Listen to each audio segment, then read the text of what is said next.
अस्सलाम वालेकुम, सुबह बखैर। कैसे आप लोग? ठीक ठाक हैं? दुआ यही है कि जो भी हालात हों अल्लाह पाक हमारे लिए आसानियाँ क्योंकि जो साथ साथ होती हैं वो पैदा करते जाए और हम अपनी मुश्किलात से निकलते रहें। हमारी सोसाइटी में वैसे आपने नोट किया कि चाहे आपके घरों के मर्द सलामत हों, हमारे लिए फिर भी जो घर की बच्चियाँ होती हैं उनके लिए घर से बाहर निकल के पढ़ना और सबसे ज़्यादा मोर इम्पॉर्टेंटली बाहर निकल के जॉब करना बड़ा मुश्किल होता है।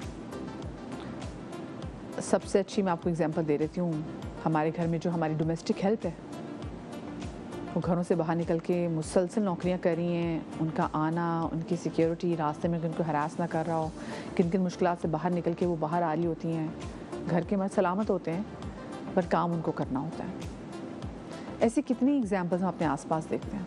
और हमारी औरत जिसको कहते हैं सिन्फ़े नाजुक है, जब उसकी शादी होती है, ब्याह कर वो दूसरे घर जाती है और फिर वो जहाँ जाती है तो फिर उसकी तमाम जिम्मेदारियाँ उसके मियाँ पर होती हैं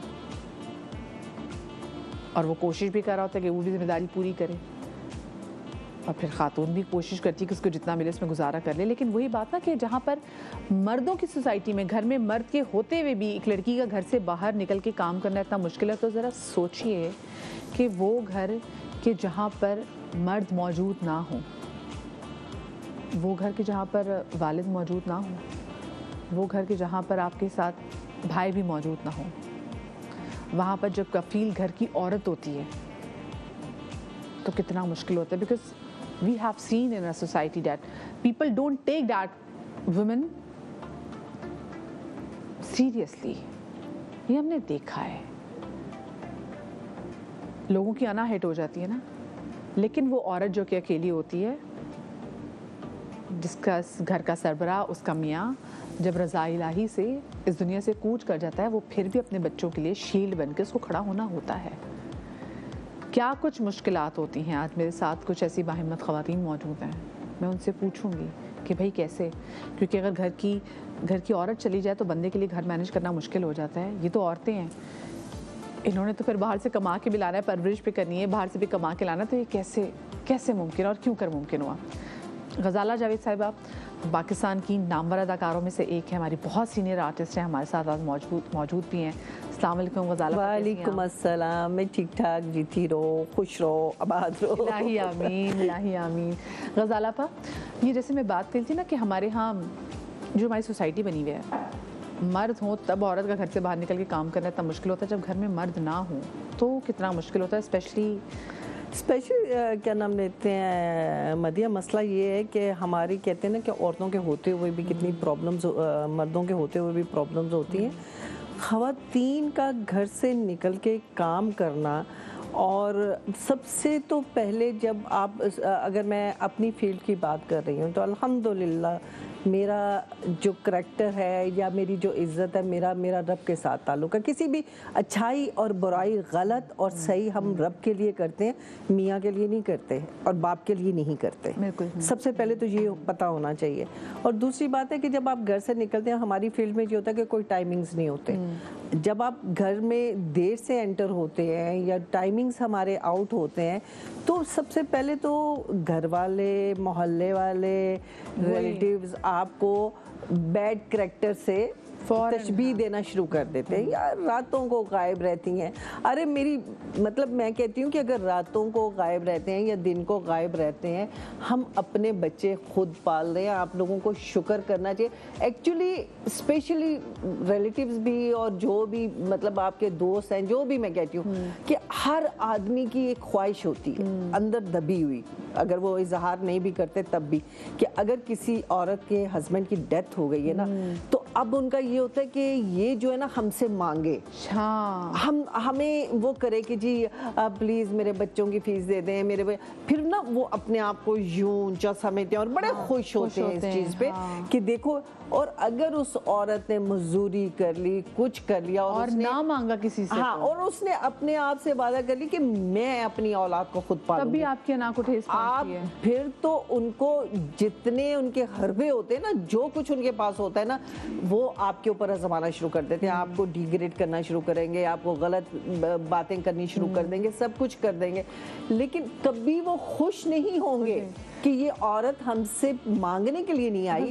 बल्कि व्हेन योर हस्बैंड डाइड, तो आपके बच्चे कितने छोटे थे और उस वक्त क्या सिनेरियो था? ऑफ कोर्स, क्योंकि जब घर का सरबरा एकदम से चला जाता है तो सब चीज़ें अपसाइड डाउन हो जाती हैं, खत्म हो जाती हैं। एक्चुअली मेरे हस्बैंड, जब मेरा बेटा क्लास 2 में था तो उनकी डेथ हुई थी, कि बहुत छोटा, उसको बेचारे को ये भी नहीं पता था कि क्या है। लेकिन जिस वक्त मेरे हस्बैंड की मौत क्या बिल्कुल क्या चीज़ है क्या नहीं है, मतलब वो तो बिल्कुल एक परेशान हो गया, क्या हुआ क्या।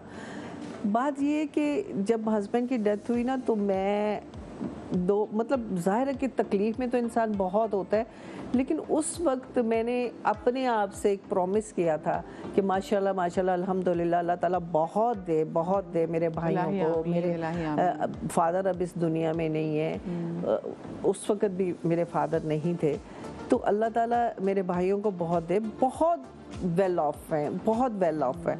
लेकिन मैंने अपने आप से प्रॉमिस किया था कि मैं ना अपने इन लॉज से और ना अपने मेके से कभी भी कुछ नहीं लूँगी, अगर वो देंगे भी मैं तब भी नहीं लूँगी, इसलिए कि मैं नहीं चाहती थी कि मेरे बच्चे जब बड़े हों और वो जब उनको कोई भी उठ के ये कह दे यार इनको तो, क्योंकि हमारे ख़ानदान में ऐसा मैं देख चुकी हूँ कि लोग कहते यार ये जो आज कुछ है ना, इसको तो मैंने पढ़ाया था, इसकी तो फीस के पैसे भी नहीं होते थे, इनको तो कुछ भी नहीं होता था, इनकी अम्मा को तो राशन हम डाल के देते थे।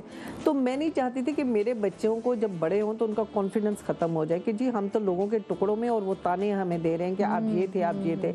एटलीस्ट उनको अच्छे तरीके से, जैसे मेरे बच्चे, जो मेरे हस्बैंड जिंदा थे, मेरे फादर जिंदा थे, तो मेरे बेटियां जो थी वो हर साल जो है वो मतलब हर छुट्टियों में पहले से टिकट्स पड़े होते थे, कभी डिज्नीलैंड जा रही हैं, कभी लंदन जा रही हैं, कभी इटली जा रही हैं, कभी कहीं जा रही हैं। तो जब मेरा बेटा तो ज़रा बहुत छोटा था और मेरे फादर की भी डेथ हो गई, वो भी डेथ, तो हस्बैंड की भी डेथ हो गई, तो मतलब जब वो तस्वीरें देखता था ना तो मुझे कहता था कि क्या नाम लेते हैं, मामा आप सबको लेके गई हैं, मुझे तो इधर नहीं, डिज्नीलैंड नहीं लेके गई, मुझे तो स्पेशली बच्चों को शौक होता है डिज्नीलैंड जाए। हाँ। तो मैंने कहा बेटा बेटियों को ना माँ बाप जो है ना लेकर जाते हैं, और बेटे जो है ना फिर बड़े होके अपनी मामा को लेके जाते हैं। हाँ। तो मैं उसको ना बातें घुमा के ना तो बताती थी कहीं से ये महरूमी वाली चीज ना आए, जो उसके अंदर कॉन्फिडेंस है, तो उसके अंदर ये कॉन्फिडेंस खत्म ना हो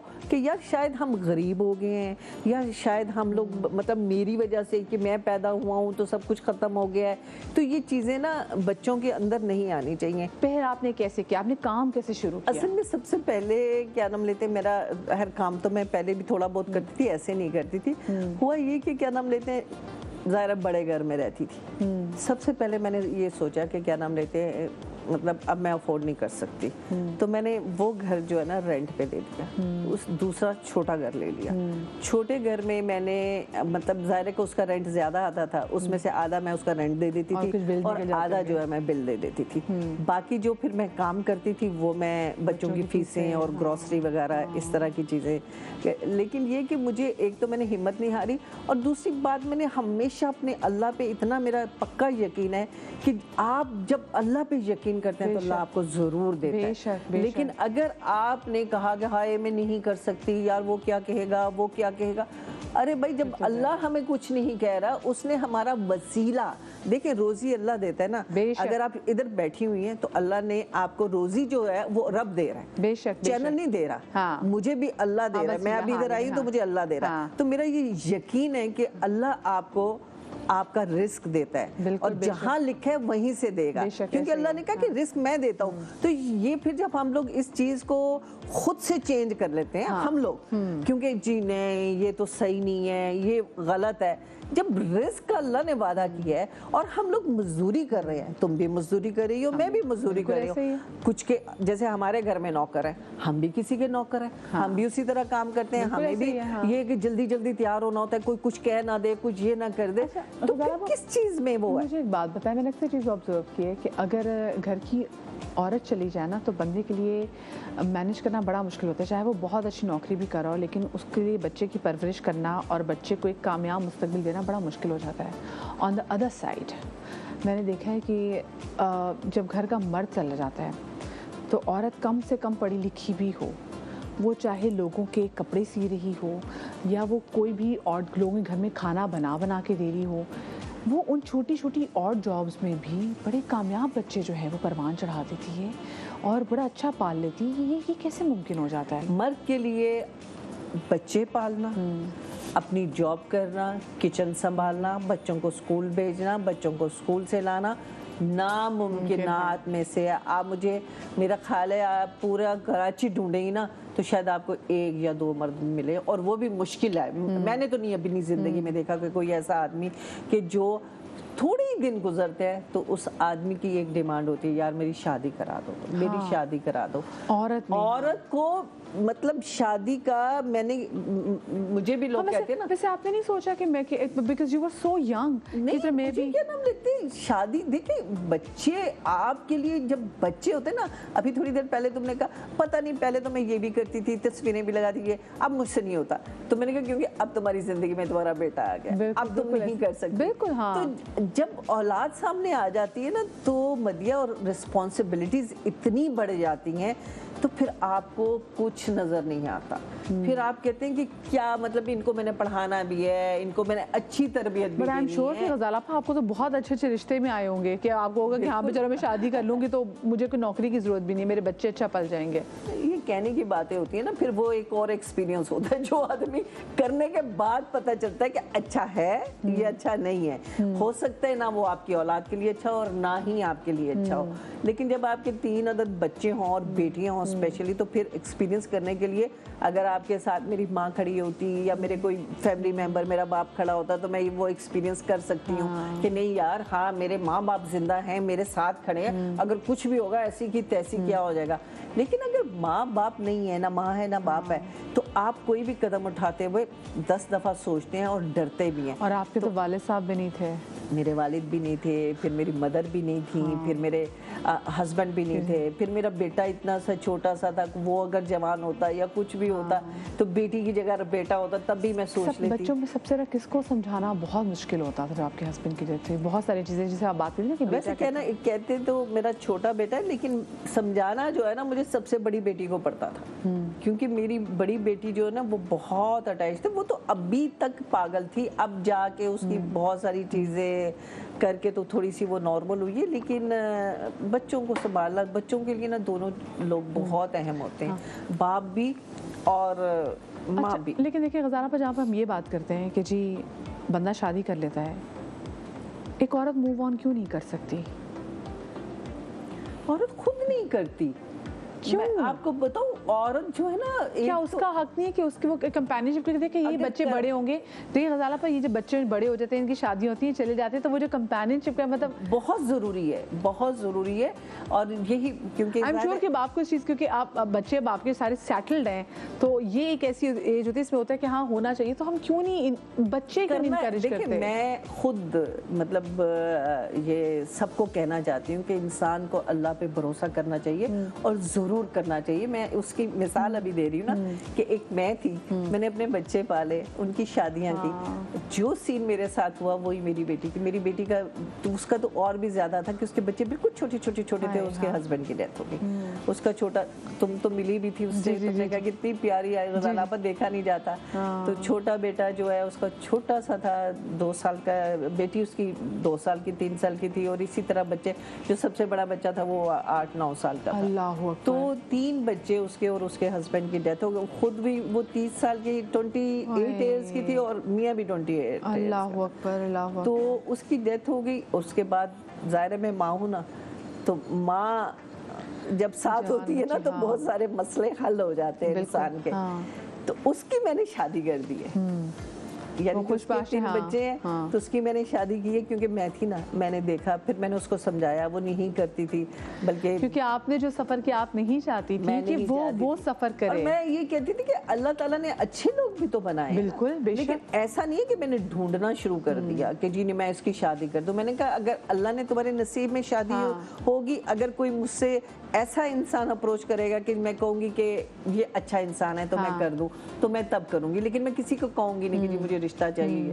तो इसी तरह अल्लाह ताला ने एक फरिश्ता भेजा, उस क्या नाम लेते हैं, उसने बिला, हालांकि वो मैरिड है, उसके माशाल्लाह से 5 बच्चे हैं, और उसने कहा कि बस पता नहीं मुझे क्या है कि मुझे हालांकि मुझे अपनी बीवी से बहुत प्यार है, सब कुछ है, लेकिन मैं इनसे शादी करना चाहता हूँ क्योंकि मुझे पता नहीं एक रूहानी सा लगाव है, तो मुझे इनसे शादी करनी है। पहले मैंने मना कर दिया, और तुम यकीन करो ऐसी मैं सोई हुई थी और मैं उठी, मैंने कहा हाँ मैं आज ही निकाह कर देती हूँ, और मैंने उसे फ़ोन किया, मैंने कहा आ जाओ निकाह कर रही हूँ तुम्हारा। फिर कैसे हिना, मेरी बेटी ने रोना शुरू कर दिया, लेकिन मैंने निकाह कर दिया उसका।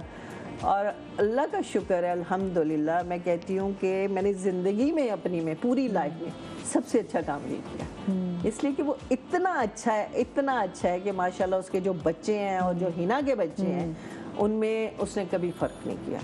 अभी उसमें से एक बेटा है छोटा जिसकी मैं बात कर रही थी, तो माशाल्लाह उसके ससुराल वाले, सबसे अच्छी बात है कि उसके ससुराल वालों ने भी उस बच्चों को वैसे ही रिस्पेक्ट देते हैं। देखिए औरत का ना गज़ाला पर डर ही होता है, बहुत दफ़ा ऐसा होता है कि आपको कोई मिल जाता है और वो कहते हैं कि जी शादी करनी, लेकिन आपको डर होता है कि पता नहीं मेरे बच्चे को वैसे एक्सेप्ट करें ना करें। यही वो कहती थी कि मेरी बच्ची है, मैं कैसे किसी आदमी से शादी कर सकती हूँ। अम्मी आजकल का ज़माना बहुत ख़राब है, मर्दों की नीयत का नहीं पता चलता कि माँ पे है या बेटी पे है। बहुत डर लगता है, वो सच इस कह चीज़ रही से हैं। बहुत डरती थी, लेकिन अल्हम्दुलिल्लाह अल्लाह ताला की नीयतें अच्छी हों, आपने अच्छे काम जिंदगी में किए हों, आप दूसरों की मदद करें, दूसरों को हेल्प करें, अल्लाह में आपकी हेल्प करता है।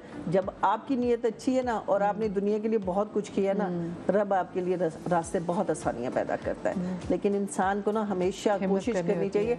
कोई बुरा कहता है लेकिन आपको पता है कि आप उसके लिए अच्छा कर रहे हैं, तो आपको करना चाहिए। अच्छा बिल्कुल, ना do good and have good. लेकिन देखिए गुफ्तगू का हासिल ये भी गज़ाला पर कि हमारी आसपास में हमारी बच्चियाँ, हमारी कोई भी खातून कोई बहुत यंग अगर बेवा हो जाती है, चलें ठीक है उसे बच्चों की रिस्पॉन्सिबिलिटी, लेकिन आप ये भी देखें जब वो बच्चा बड़े हो जाते हैं, ब्याह के चले जाते हैं, उनकी कंपेनियनशिप नहीं होती, वो तन्हा रह जाती है बहुत ज़्यादा। वो बहुत मैं कहती हूँ कि फिर देखे ना दुनिया जो में ना स्पेशली बुढ़ापे में मियाँ की ज़रूरत होती है। आपकी जवानी निकल जाती है, आपको बच्चे पालने में, आपका काम करने में, आपको सब कुछ, लेकिन जब आपको बूढ़े हो जाते हैं ना और आप कुछ नहीं कर सकते ना, उस वक्त सिर्फ मियाँ आपके साथ होता है। और वो बुढ़ा बुढ़ी जब बातें कर रहे होते हैं, गप्पे मार रहे होते हैं, टीवी देख रहे होते हैं, बड़ा मजा आता है कभी कभी मेरा। देखिए गज़ाला भाई इतनी क्यूट है, शी लाफ इट ऑफ, वो हर बात को ना फिर में कोई मतलब कितनी सैड बात है बट वो हर चीज़ को हंसी खुशी में कह देती हैं।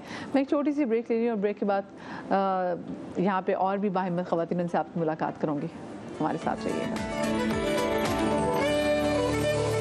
जी तो welcome back after the break. Ghazala पर हमारे साथ मौजूद हैं और 2 और बाहिम्मत ख़वातीन मेरे साथ यहाँ पर मौजूद हैं, और आज हम बात करें उन औरतों की जो कि जब घर के सरबराह चले जाते हैं फिर भी बहुत तरीके से, बड़ा ग्रेसफुली, बड़े अच्छे तरीके से अपने बच्चों को रेस करती हैं। कितनी मुश्किल चीज़ है ना। अब आप थोड़ी देर के लिए सोचें कि आपका वो शख्स जिसको आपके सर पे सलामत रहना है, क्योंकि इसने अभी आपके बच्चों की खुशियाँ भी देखनी है, बच्चों के मुस्तकबिल के लिए बहुत कुछ करना है, और वो एकदम रास्ते में आप देखें वो नहीं है, तो कितना मुश्किल होता है इस औरत के लिए जो कभी घर से बाहर निकली भी ना हो। मेरे साथ अभी 2 यहाँ पर ऐसी बाहिम्मत ख़वातीन हैं। बुशरा जी मेरे साथ हैं यहाँ पर।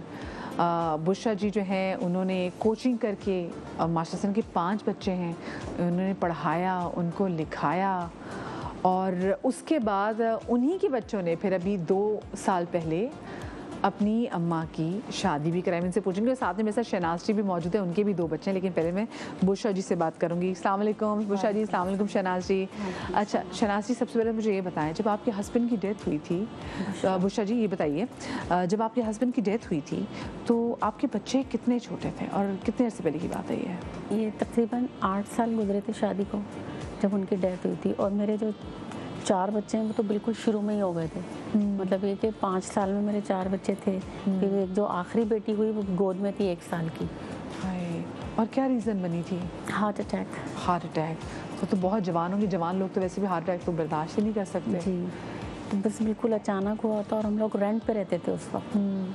तो जाहिर सी बात है, और फैमिली में मेरे मेके की तरफ से तो कोई इतना ख़ास कोई था भी नहीं, कोई ऐसी सपोर्ट भी नहीं थी कि कोई करता। और शुरू में तो आपके हस्बैंड काम क्या करते थे? मेरे हस्बैंड का अपना गारमेंट्स का काम था। ठीक है, अपना काम करते, अपना काम था, लेकिन उस शॉप का भी किराया देना होता था। और बच्चे इतने छोटे से थे, जो 1-2 लड़के रखे हुए थे, एक बस समझेंगे जैसे कहते हैं 40 डेज ही गुजरे कि वो कुछ दे दिया करते थे। उसके बाद वो सब कुछ ऐसा ख़त्म होना शुरू हो गया। ऐसा लग रहा था कुछ है ही नहीं। दुकान भी 1 महीने का किराया भी उसके ऊपर चढ़ गया था, जो खैर उन्होंने छोड़ दिया था उस वक्त। लेकिन ये कि वो सब कुछ बंद हो गई दुकान। 2 महीने में ही, जिसको कहते हैं ना कि चारों तरफ से अंधेरा छा गया। फिर कोचिंग ज़रा स्टार्ट की सही तरीके से। अच्छा, जब पहली बार निकली, क्योंकि हमारे यहाँ ये होता है ना कि अच्छा जी इद्दत पूरी कर लें, अभी बाहर नहीं निकलना, नहीं अभी बाहर नहीं निकलना, वो टाइम कितना मुश्किल था? बहुत मुश्किल था। आप यकीन करें कि ऐसा ऐसा वक्त भी गुजरा, कुछ भी नहीं होता था, बच्चों को ऐसे ही थप्पी दे के ही सुला दिया, ऐसा टाइम भी गुजारा। तो बच्चों को कैसे समझाती थी? मतलब बच्चे तो बच्चे हैं ना, वो तो नहीं समझ पाते कि हमें तो खाना चाहिए। बच्चे जब देख रहे होते हैं ना, वो जब अपनी माँ को देखते हैं और जो सब नशेबो फराज देखते हैं ना, अपने घर के इर्द गिर्द के लोगों के रवैये देखते हैं, कर देते हैं। कोई लोग खुदा तरसी में भी कर दिया करते थे शुरू में, लेकिन नहीं होता।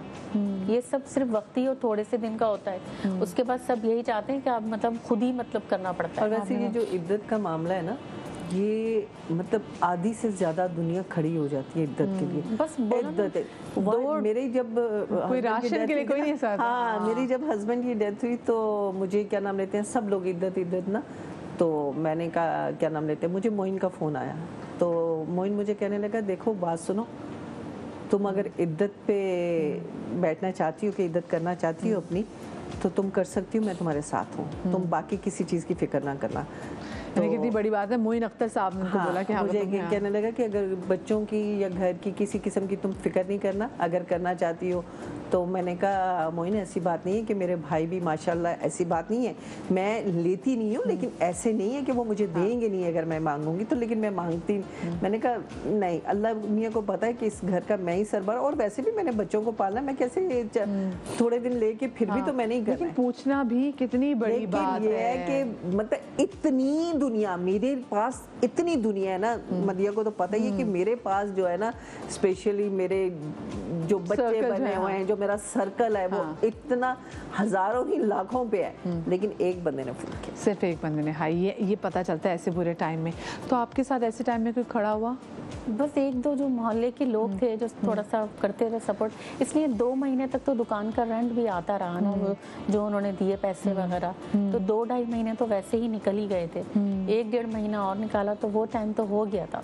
तब आपके बच्चे माशाल्लाह जो 5 बच्चे हैं, वो जिंदगी किस किस मकाम पे पहुंचे? हाँ, बस 8-10 साल तो बड़े सख्त मेहनत के गुजरे। एक कहते हैं ना, लाइफ में सख्त स्ट्रगल की है लाइफ में। फिर जाके ना थोड़ा ठहराव आया लाइफ में, जब माशाल्लाह बड़े वाले ने MBA उसमें आया। अच्छा, एक बच्ची ने मेरी BCS किया, वो जॉब करने लगी।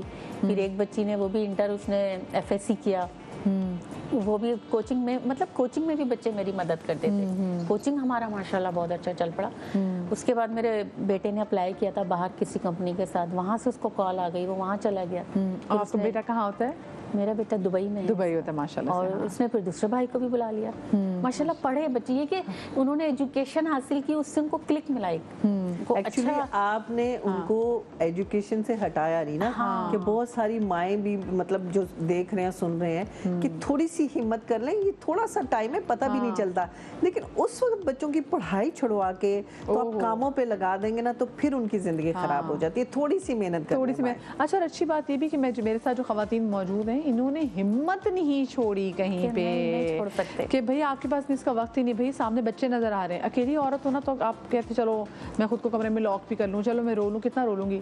लेकिन जब आप घर में बच्चे देख रहे हैं ना कि इनका मेरे अलावा कोई नहीं है, मैंने ही पाला है, मैं ही माँ हूँ, अल्लाह ताला बड़ी हिम्मत देता है। और वो कहते हैं, बड़े बुजुर्ग कहते हैं कि बच्चे अल्लाह पालता है, वो वाकई हिम्मत भी अल्लाह ही देता है।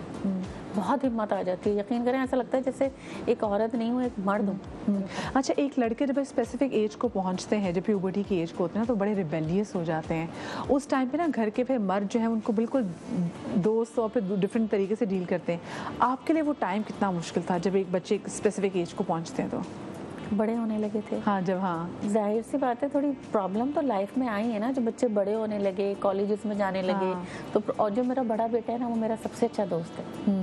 मेरे साथ जब भी कोई लाइफ में प्रॉब्लम हुई या किसी ने मुझे तंग किया, बहुत तंग किया, मैं अपने बेटे से ही डिस्कस करती थी, उसको बताती थी, सारी बातें बताती थी। वो मुझे बोलता था, मम्मा आप मुझे ना बेटा नहीं समझा करो, समझा करो, मैं आपका पक्का दोस्त हूँ। तो बस मैं ना उससे अपनी हर बात शेयर करती थी। माँ और बेटे की बॉन्डिंग वाकई ऐसी होती है। बेटियां दो छोटी थी ना, वो तो उसके साथ मेरी बहुत अच्छी थी। बेटियां अब आपकी अब क्या कर रही हैं, जो छोटी बेटियां हैं? मैंने दोनों की शादियां कर, दोनों की आपने माशाल्लाह शादी कर दी।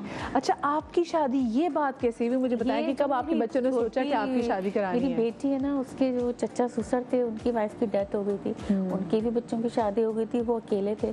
लेकिन कोई ऐसा नहीं था, बच्चे मेरे तीनों चले गए, मैं अकेली, मैं सेट हूँ, मैं अपना कोचिंग चला रही हूँ, अपनी सेटिंग में हूँ। लेकिन वो बार बार, मम्मा आप अकेली हो, मैं आपकी फिक्र होती है, आप बिल्कुल अकेली रहती हो घर में। अच्छे बच्चे हैं ना कि शादी के बाद भी फिक्र कर रहे हैं। बिल्कुल, हाँ। वो बाहर से भी वो, मम्मा हम आपको वहाँ बुला लें। मैंने कहा नहीं, यहाँ पे दिल लगता है इधर। मैंने कहा उधर मेरा दिल नहीं लगेगा, मुझे आदत है यहाँ की, मैं वहाँ नहीं रह सकती।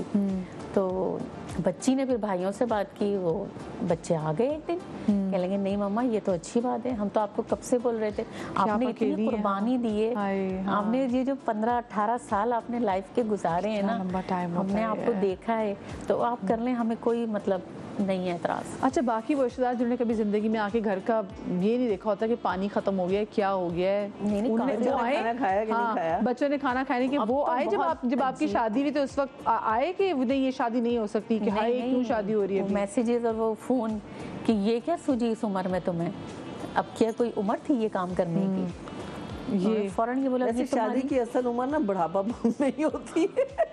हाँ, बोले कि तुम्हारी उम्र है इस काम की, बच्चों की करो, लड़कों की करो, बहुएं लेकर आओ। तो मैं फिर मेरे बेटे ने ही उनको जवाब दिया कि जब हम छोटे थे तब आपने अगर हमारी मम्मा का साथ नहीं दिया ना, अभी बस आपका कुछ नहीं बनता कि आप बीच में कुछ बोले, ये हमारे घर का मसला है, हम जाने, हमारी मम्मा जाने। औलाद सही जवाब देती है आगे से। बिल्कुल, ये बच्चे अगर बड़े हो जाए ना तो ऐसी जबरदस्त शील्ड बनते हैं। लेकिन देखिए, आपने भी हिम्मत नहीं हारी और आपके बच्चों ने फिर एंड में कहा कि हमारी माँ के लिए हम तो चले लाइफ में सेटल हो गए।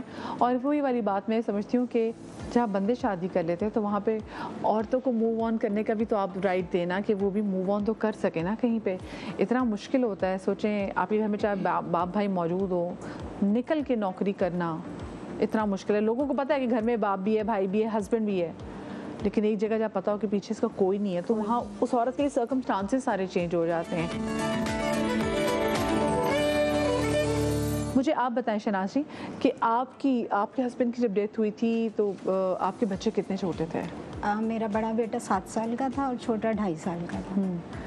बहुत छोटा था, बहुत छोटा था। और क्या वजह बनी थी? जी, और वजह क्या बनी थी इनके डेथ की? उनका भी हार्ट फेल ही हुआ था, क्योंकि वो मुझसे एज में ना तकरीबन 20 इयर्स बड़े थे। अच्छा, 20 साल बड़े थे आपके हस्बैंड? ओके। तो इसी वजह से हम लोग रेंट के ही घर में ही रहते थे। लेकिन यह है कि मैंने शादी से पहले थोड़ा सा नर्सिंग किया हुआ था, तो वो मेरे काम आ गया। समझ लें, तो हमारे एरिया में ही किया हो तो काम आ जाता। हाँ, इसीलिए कहते हैं कि बच्चे अपने बच्चियों को कोई हुनर, तालीम पूरी ना दे सके, अपने बच्चों को कोई हुनर ज़रूर दें। जी बिल्कुल। तो वो हमारे एरिया में ही एक डॉक्टर थी, उनके क्लिनिक पे वैसे भी बच्चों को लेना मतलब सलाम दुआ अच्छी थी उनके साथ। तो उनसे मैंने फिर डिस्कस किया, तो उन्होंने कहा कि तुम ऐसा करो कि शहनाज, जब तक मतलब तुम्हें कोई अच्छी जॉब नहीं मिलती तुम मेरे पास आ जाओ, क्योंकि तुम्हें जाहिर है ओपीडी तो मैं चला ही सकती थी ना, इतना तो एक्सपीरियंस था ही मेरे पास। तो मैंने कहा ठीक है, अच्छी बात है। तो उन्होंने बहुत साथ दिया, वो राशन भी डलवा के देती थी मुझे और मुझे इतनी सैलरी भी दे देती थी कि मतलब कि रेंट, उस वक्त तो पता है आपको रेंट कितने कम होते थे। 1 कमरे का मकान था हमारा। तो ये है कि उस जो है उस वक्त वो थोड़ा टाइम हमारा अच्छा गुजर गया। फिर उसके बाद जो है मैंने अप्लाई करती रही मैं, क्योंकि उस वक्त तो आपको पता है अखबार होता था, अखबार में ही देखते थे वैकेंसीज। तो मैंने एक जगह वैकेंसीज जो देखी थी, तो उसमें जो है वो एक हॉस्पिटल का ऐड लगा हुआ था। तो उसमें उन्होंने कहा कि अगर कोई ज़रूरतमंद खातून है तो उसको हम जॉब के साथ जो है वो भी देंगे, रिहाइश भी देंगे। अच्छा, मेरे लिए तो प्लस पॉइंट था। प्लस पॉइंट की मुझे तो वो भी नहीं देना, किराया भी नहीं देना। मैंने और क्या बात होगी। बिल्कुल। तो मैंने डॉक्टर साहब को नंबर दिया उनका, क्योंकि मेरे पास तो फ़ोन था नहीं उस वक्त, तो खैर इतना PTCL के फ़ोन्स होते थे। तो उन्होंने वहाँ कॉल करवाई मेरी, मैंने उनसे बात की। तो वहाँ के जो ऑनर थे अनवर साहब, बहुत नाइस मैन थे। वो दोनों पठान जोड़ी थी, दोनों का हॉस्पिटल था अपना प्राइवेट। तो मैंने उनको बताया कि मेरा ये मसला है ना। तो उन्होंने कहा कि आप अभी इसी वक्त आप सुजुकी कराएं। अच्छा। और अपने बच्चों को लेके हमारे पास आ जाएं। अच्छा, हाँ, ऐसे लोग भी हैं, ऐसे लोग भी। बस अल्लाह ताला वसीले बनाता है ना, वसीले बनाता है। तो मैंने ना सुजुकी करवाई। मेरे पास सामान क्या था, बस एक अलमारी थी, एक छोटा सा बेड था और थोड़े से बर्तन थे, कोई इतना खास सामान नहीं था मेरे पास। मैंने वो सुजुकी में रखा, अपने बच्चों को लिया और मैं वहाँ चली गई। उन्होंने फिर जो है फौरी तौर पे मैं वहाँ जाके अनवर साहब से मिली। मैडम डॉक्टर सईदा थी वहाँ की मैडम, वो दोनों मियाँ बीवी ने मेरा इंटरव्यू लिया। मैंने उनको सारी सूरत हाल बताई। तो उन्होंने फौरी तौर पे मुझे एक रूम दिया जिसमें एक छोटा सा किचन बना हुआ था, बाथरूम बना हुआ था। तो मैं अपने दोनों बच्चों को लेके वहाँ शिफ्ट यानी हो कि गई। जितनी आपको ज़रूरत थी आपने कहा बस ज़बरदस्त। हाँ, क्योंकि देखिए मेरे पेरेंट्स थे, मेरे बहन भाई थे, लेकिन उनका भी छोटा सा घर था। और फिर आगे मेरी 4 बहनें, 2 भाई भी उस घर में रहते थे, एक भाभी भी थी, बड़े भाई की बीवी। तो मैंने वहाँ जाना मुनासिब नहीं समझा। ससुराल में आपका क्या था? ससुराल में तो मेरे सासू ससुर की डेथ हो चुकी थी। बाकी जो नंदे और देवर वगैरह थे वो सब अपने अपने घरों के थे, शादियाँ हो चुकी थी सबकी। तो मुझे कौन रखता फिर दूसरा ये कि मैं किसी का एहसान नहीं लेना चाहती थी। सीधी बात है कि मेरे बच्चे बड़े होंगे तो फिर ये सब बोलेंगे हमने किया। वो आपकी वाली बात, मैं ये चीज़ नहीं लेना चाहती थी। मुझे भी एक अज़्म था कि मैं अपने बच्चों को खुद पालूंगी। हाँ। मैं इनको कभी भी किसी चीज़ का दुख नहीं होने दूंगी। वैसे मैंने बच्चों में ना कॉन्फिडेंस लेवल जो होता है ना, कुछ अलग ही होता है। जिनकी चाहे सिंगल पेरेंट हो, माँ हो, तो वो बच्चों का कॉन्फिडेंस बहुत अच्छा होता है। हाँ, वो माँ की वजह से। हाँ जी बिल्कुल। तो फिर ये है कि मैंने उनके पास जब गई तो उन्होंने मज़ीद ट्रेनिंग्स दी मुझे। और सबसे बड़ी, मैं उनको इतनी दुआएं देती हूँ, आज तक दुआएं देती हूँ दोनों को, कि आप यकीन करें कि जब मैं ऑपरेशन थिएटर में जाती थी तो मेरा शाहरुख छोटा जो है 2.5 साल का था। जाहिर है वो मेरे बगैर तो रहते नहीं थे वो। हाँ, बच्चा बहुत छोटा। तो वो उनकी भी बेटी थी, पिंकी छोटी वाली ना, एक बेटी। तो अनवर साहब, जब हम लोग ऑपरेशन थिएटर में होते थे तो अनवर साहब उनको लेकर रूम में बैठते थे। तो मेरे शाहरुख को वो रखते थे। बड़ी बात है, कितनी अच्छी बात, बड़ी बात है। कहते थे आप बिल्कुल माइंड फ्रेश होके अपना ऑपरेशन जो है वो सिस्ट करवाओ, आपको शाहरुख की बिल्कुल फिक्र नहीं होनी चाहिए। क्योंकि आशिफ तो बड़े थे तो उनको स्कूल भेज दिया जाता था, लेकिन शाहरुख जो है वो बहुत छोटे थे। तो इसलिए वो अनवर साहब जो हैं और मेरे और भी स्टाफ था वो लोग संभालते थे। मतलब बहुत, यानी मेरी एक समझ लो पूरी एक फैमिली सी उन्होंने बना दी ना। तो उन्होंने कहा देखो तुम अब यहाँ आ गई ना, तुम समझ लो कि तुम अपने माँ बाप के पास आ गए। बच्चे अल्लाह पालता है, कोई वसीला बन जाता है। अल्लाह ताला नीयत अच्छी हो, अल्लाह ताला तो है ना। आप यकीन करें कि मतलब कोई भी देखने नहीं आता था, जो सच्ची बात है। बहन भाइयों को, माँ बाप को बुरा तो लगता है, लेकिन ये कि वाकई कोई नहीं देखने आता था। हमें वो ही सब कुछ सपोर्ट करते थे और सब कुछ वही देखते थे हमारा। तो उसके बाद ये है कि काफ़ी तकरीबन 6-7 साल गुजारे मैंने उनके साथ। फिर जब मेरे बच्चे थोड़े बड़े हुए ना, तो फिर बच्चे कहने लगे मामा हॉस्पिटल, एक कमरा होता था, जाहिर उन्होंने कहाँ जाना है। हाँ, बच्चे लड़के जवान, हाँ जब वो, हाँ तो तकरीबन देखिए हॉस्पिटल में रहते हुए मैं 18 घंटे की ड्यूटी करती थी। बच्चे तो ऊपर ही होते थे ना। हाँ। नीचे हॉस्पिटल था, फर्स्ट फ्लोर पे पूरे हमारे जो है प्राइवेट रूम्स बने हुए थे और थर्ड फ्लोर पे हमें रूम्स दिए हुए थे। जैसे कोई पंजाब वगैरह साइड से भी स्टाफ आता है तो उनकी भी फैमिलीज थी, तो एक घर का ही माहौल हमें मिला हुआ था। तो काफ़ी अच्छे हमने उस वक्त दिन गुजारे। मुश्किलें आई, बहुत आती हैं, आपको पता ही है, एक अकेली औरत के लिए बहुत सारे मुश्किल मसाइल होते हैं। लेकिन ये कि अनवर साहब मेरे बाप बन के खड़े हो जाते थे। मुझे बस उन लोगों की ये सपोर्ट मिली कि डॉक्टर सईदा और अनवर साहब मेरे माँ बाप की तरह मेरे सर पे हाथ रखते थे। देखिए आपको तो यहाँ पे कोई ना कोई आपका मोहसिन मिल गया जो कि आपके सर पे जिन्होंने जैसे दस्ते शफकत रखा। लेकिन ये वो टाइम है कि जिसमें जो आपके अपने होते हैं ना वो लिटरली गैर हो जाते हैं और आपके गैर अपने बन जाते हैं। बिल्कुल बिल्कुल। आप जब ऐसा मतलब आपके साथ होता है ना, तो कुछ अरसे के लिए ना आपके जितने लोग होते हैं ना, वो आपसे ना कॉल करेंगे, ना बात करेंगे और ना ही मिलेंगे, क्योंकि वो एक डर होता है उनके अंदर कि खुदा ना करे कि पैसे ना मांग लें, कोई हेल्प ना मांग लें, कुछ ना। जब देखेंगे ना कि नहीं चीज़ें कोई गड़बड़ नहीं है, सेट है, ये तो खुद ही अपने मामला संभालें, फिर आहिस्ता आहिस्ता आहिस्ता आहिस्ता सब आना शुरू हो जाएंगे। फिर वही माहौल, वही माशाल्लाह पार्टी माहौल, खाओ पियो ऐश करो। तो ये चीज़ें थोड़ा डर होता है हर किसी में। अच्छा, अब आपके बच्चे दोनों बेटे हैं, वो किस मकाम पे हैं, क्या करते हैं आपके बेटे?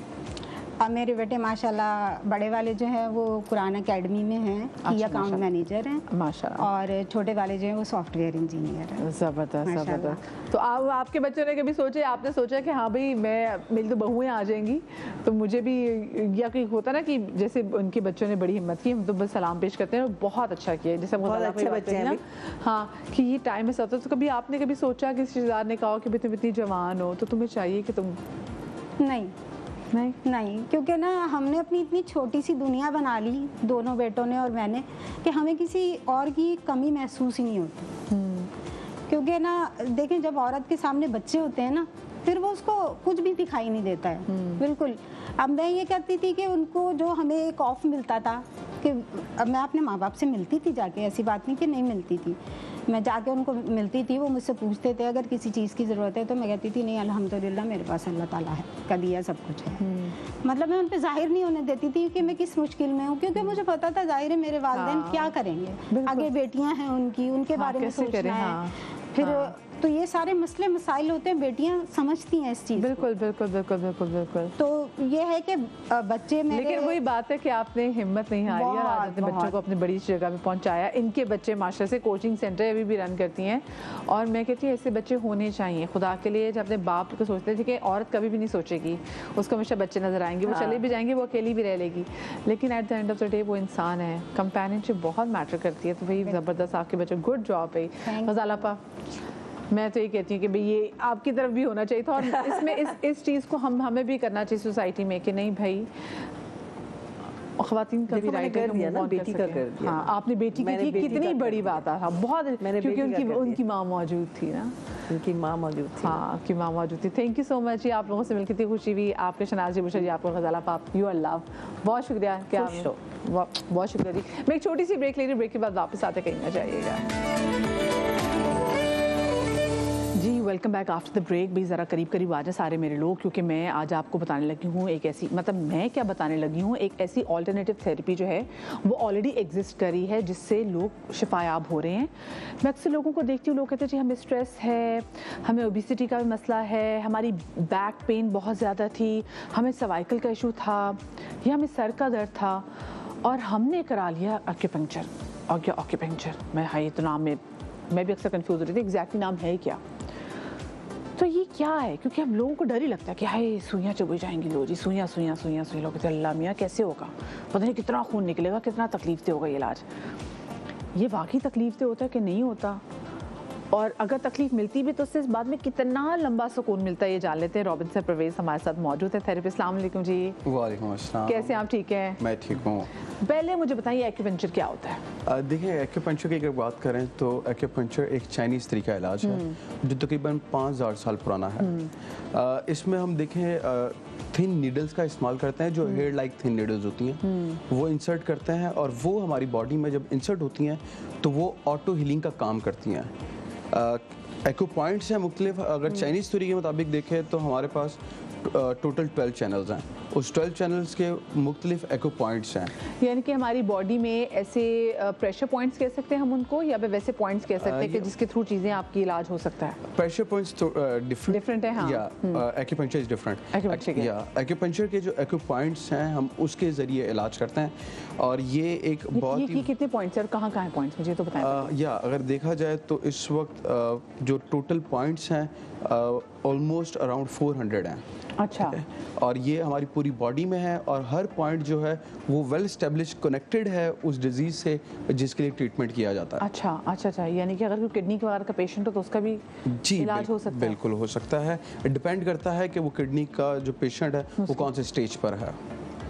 और अगर वैसे देखा जाए एक्यूपंक्चर को, तो एक्यूपंक्चर की सबसे पहले जैसे आपने बात की कि इसका पेन कितना होता है नहीं होता है, हाँ क्या ये बात तो है? बताना, मतलब सुइयां चुभ रही है, जी। सुइयां जा रही है, अल्लाह माफ करे। पहली बात है कि इसका पेन ऐसा है, कोई भी ऐसा दर्द नहीं है ये कि जो आम बंदा बर्दाश्त ना कर पाए, और हम तो इसे पेन कहते भी नहीं है, हम कहते हैं कि लिटिल डिस्कम्फर्ट आपको फील होगा और आपका ट्रीटमेंट हो जाएगा, और ऐसा कुछ भी नहीं है, पेन नहीं होती, पेन नहीं होता, ठीक Discomfort feel होता है, या है। लिटिल डिस्कम्फर्ट साथ में जो फील होता नकी है। है तो जरा हम नकी पे भी जरा जो थोड़ी बहुत इम्प्लीमेंटेशन कराएंगे, फिर पता चल जाएगा कि भी डिस्क क्योंकि देखिए ऑफ कोर्स जी, किन किन जी। चीज़ों का इलाज वैसे एक्यूपंक्चर से बहुत अच्छा होता है, ये बताएं। देखें एक्यूपंक्चर के लिए जो इलाज है वो बैक पेन है, नी पेन है, शटिका है, फ्रोजन शोल्डर है, नेक पेन है, ना सिर्फ इनका बल्कि एक्यूपंक्चर जो है वो स्ट्रेस, डिप्रेशन, एंजाइटी के लिए बहुत ही मुफीद क्या है। सी ना मैम कि होता है, इसका इलाज भी होता है इससे, जी। ज़बरदस्त। तो और बहुत ही मुफीद है, और आजकल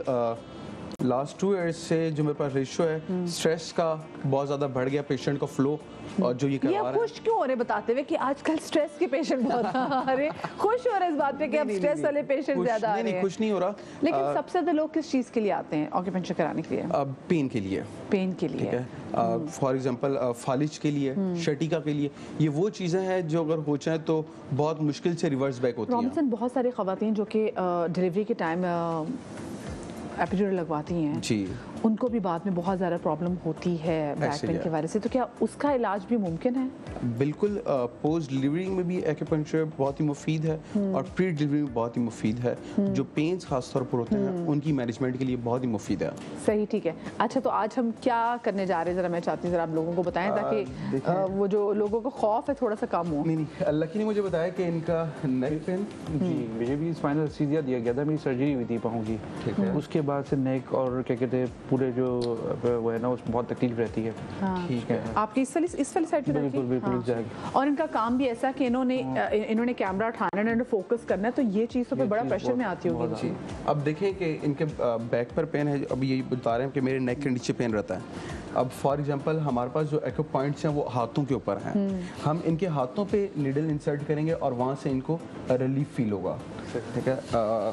लेट मी शो, ठीक है। अब ये 2 पॉइंट जो है हम इन पर नीडल्स इंसर्ट करेंगे, और फिर आपको एक और बात, एक्यूपंक्चर जो है ये इंस्टेंट रिलीफ देता है, ठीक है। ऐसा मतलब नहीं है अभी कि शो में, मतलब ये ऐसा नहीं है कि घर जाएंगे तो ये रिलीफ नहीं। फील करेंगे। ऐसा नहीं है, ये Relief feel अभी करेंगे, हाँ, sorry। इंस्टेंट रिलीफ फील करेंगे। Okay, so Yes, you can do. बिल्कुल बिल्कुल बिल्कुल हम उसको स्टार्ट कर सकते हैं, Yeah. ठीक है। कितनी जो है वो पिन्स लगती हैं, नीडल्स कितनी लगती हैं? अब इसके लिए हम 4 नीडल्स लगाएंगे, 2 इस हाथों पे, 2 उस हाथों पे। अच्छा, और एवरी टाइम यूज तो ये बिल्कुल सारी नई नीडल्स नीडल जो है, या सबसे पहले नीडल जो है ये डिस्पोजेबल नीडल्स होती हैं, ठीक है, और ये स्पेसिफिक जो है वो एक्यूपंक्चर ट्रीटमेंट के लिए ही बनाई जाती हैं, और ऐसा नहीं है कि हम नीडल से कोई इन्फेक्शन हो जाएगा या नीडल से बहुत ज़्यादा ब्लीडिंग है, ऐसा कुछ भी नहीं है। आप बस ये नीडल्स लगा के छोड़ते हो, तो ऐसा कुछ नहीं कि नीडल को कोई तार लगी हुई है कहीं जाके आप चेक करें, बस आपने नीडल्स लगाए, वो नीडल्स काम करें। जी, ओके, ये एक्यू पॉइंट्स देखते हैं जिनके कौन से हैं। कितनी पहले मुझे ज़रा नीडल दिखा, मैं देखूँ कितनी जी, बड़ी या। नीडल। ये इसमें से देखिए, निकाल लें। ओह ये तो बहुत बारीक सी है, जी, बहुत ही, ये नज़र आ रही है, फोकस करें। ये देखें।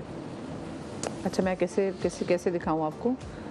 ओह ओके ओके, ठीक है ठीक है इतना ठीक है। थिन है कि फोकस भी नहीं होगा। हाँ, इतना, रुके, ये देखें, रुक जाएं जी, ये देखें, नज़र आ रही है? ओह, मैं कहाँ लेके जा रही हूँ, ये लो, नज़र नहीं आ रही, देखिए इतनी बारीक है। ओके, ठीक है जी, ठीक है। लेट्स सी,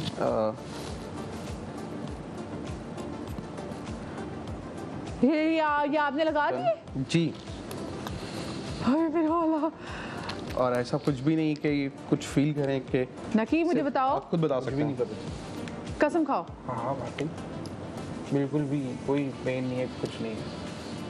दूसरा इवन के जो इंजेक्शन लगता है उसका भी थोड़ा सा फील होता है, ये बिल्कुल भी फील नहीं है। ये मेरे पास है, ये पकड़ ले, मैंने घर थोड़ी लेके जानी है। ओह गॉड, मैं यूज़ कर लेता हूँ।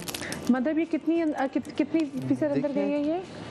2 mm तक हम कर सकते हैं नीडल इंसर्ट। एक्यू पॉइंट्स पे डिपेंड करता है कि आप किस बॉडी के हिस्से को एक्यूपंक्चर कर रहे हैं, ठीक है।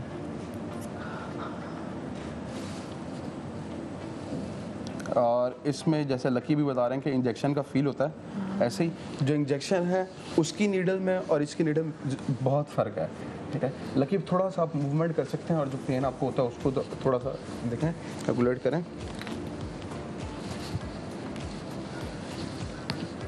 अच्छा, मैं तो ना एकदम नहीं वैसे मैं बहुत बहादुर हूँ, यूजुअली लोग नहीं होते, क्योंकि मैं ब्लड बहुत ज़्यादा डोनेट करती हूँ, तो मुझे नीडल्स वगैरह, हाँ फिर भी मुझे इंजेक्शन से डर ज़रूर लगता है, मुझे नीडल से डर लगता है। लेकिन जब मैं अपना दिमाग बना लिया कि नहीं नहीं नहीं हेल्प हो रही है, ये करना है, क्या पता अल्लाह मुझे इसलिए माफ़ कर दे, तो वो सब नहीं समझ में आती। लेकिन अब मैं एकदम से ये देख रही हूँ और वो ये खुशी खुशी बैठा, मैंने ज़िंदगी में इसको कभी इतना खुश नहीं देखा।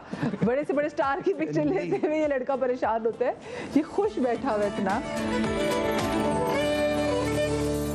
मुझे बताओ ना कि जैसे ये लोग ये बात कर रहे थे, रॉबिन्सन बात कर रहे थे कि इंस्टेंट एक रिलीफ होता है, तुम्हें वो इंस्टेंट रिलीफ फील तुमने किया? थोड़ा थोड़ा महसूस हो रहा है कि कंधों से जो है ना कोई वेट नहीं है, कंधों के ऊपर बहुत ज़्यादा स्ट्रेस जो है ना रिलीज होता हुआ फील हो रहा है बिल्कुल। और क्या कहते हैं, इसका तो बिल्कुल भी पेन नहीं है, यानी इवन कि इंजेक्शन में ज़्यादा होता है, इसका तो बिल्कुल भी नहीं पता चल रहा। अब अभी फील हो रहा है कि कोई नीडल हाथों के अंदर है? बहुत माइनर सी, बहुत हल्की, वो जैसे वो बात कर रहे हैं कि डिस्कम्फर्ट आप फील करेंगे। बिल्कुल बिल्कुल बिल्कुल बहुत ठीक है। इवन कि ये नीडल लगी है, ये चल भी सकते हैं, कुछ ऐसा वो नहीं है कि इनको कुछ बस मार ना देना चलते हुए किसी को। ठीक है। वैसे कितनी देर लगी रहेगी मुझे बताएं? देखिए अभी तो हम जो नीडल लगती है, जो सेशन है हमारा वो 30 to 45 मिनट्स का होता है। अच्छा, चलिए जब तक हमारे सेगमेंट तक उनको लगे रहने देते हैं, देखते हैं कि हाँ, ताकि उनको थोड़ा बहुत सुकून तो मिले कि। और ये कितनी अंदर गई होती नीडल मुझे? 2 mm, बहुत बहुत माइनर सी है, थोड़ी सी। इस नीडल में ऐसा क्या होता है रॉबिन्सन? देखें चाइनीज थ्योरी के मुताबिक हमारे पास जो एको पॉइंट्स हैं, खास नीडल है? नहीं, नीडल खास नहीं है, ट्रीटमेंट का वे खास है। ठीक है। खुदा की ज़ात ने हमारी बॉडी को इस तरह बनाया है कि हमारी बॉडी ही अपने आप को खुद हीलिंग का प्रोसेस करती है, और हम जो है वो सिर्फ उसमें हेल्प आउट कर रहे हैं कि आपकी बॉडी जो ऑटो हीलिंग का काम करती है, तो ये एको पॉइंट्स उस ऑटो हीलिंग में मदद देते हैं। तो इस वजह से ये इनको रिलीफ, देखें एक और चीज़ देखें कि इनके हाथों पर हम निडल कर रहे हैं और इनके बैक को रिलीफ हो रहा है। हाँ। ठीक है। अब ये कैसे है, ये ऑटो हीलिंग कैसे है? अब देखें हमारी बॉडी में नर्वस सिस्टम है। हाँ। और नर्वस सिस्टम जो है वो न्यूरोट्रांसमीटर्स जो है वो रिलीज करता है, उसके मुताबिक जो है ये रिलीफ फील होता है। ठीक है। तो इसी वजह से इसको कहते हैं कि ये कोई ऐसा नहीं है कि अनसेफ तरीका नहीं है, कोई सर्जिकल तरीका नहीं है, ये बहुत ही सेफ है। इसके कोई साइड इफेक्ट्स तो नहीं है? जीरो साइड इफेक्ट, क्योंकि हम कोई मेडिसिन का तो इस्तेमाल कर नहीं रहे, आपकी बॉडी ही आपको हील कर रही है, सो कोई साइड इफेक्ट। रॉबिन्सन, ये जो सर्वाइकल के पेशेंट्स होते हैं, इनके प्रेशर पॉइंट्स कौन कौन से होते हैं? देखें सर्वाइकल के जो पेशेंट्स हैं, इनके एको पॉइंट्स हाथ पर हैं, ठीक है, बैक पर हैं और आपके पाँव पर हैं। और एक और चीज़, एक्यूपंक्चर और एक्यूप्रेशर टोटली डिफरेंट, ठीक है। वो आप प्रेशर पॉइंट्स अगर आपको आते हैं तो आप घर पर बैठ के अपना ट्रीटमेंट खुद कर सकते हैं, लेकिन एक्यूपंक्चर करो आपको एक सर्टिफाइड एक्यूपंक्चरिस्ट की जरूरत है जो आपको एक्यूपंक्चर ट्रीटमेंट अच्छा, तो क्योंकि ऑल्टरनेटिव थेरेपी है ना, तो ये क्या थेरेपी बच्चों के लिए भी मुफीद है? बच्चों के?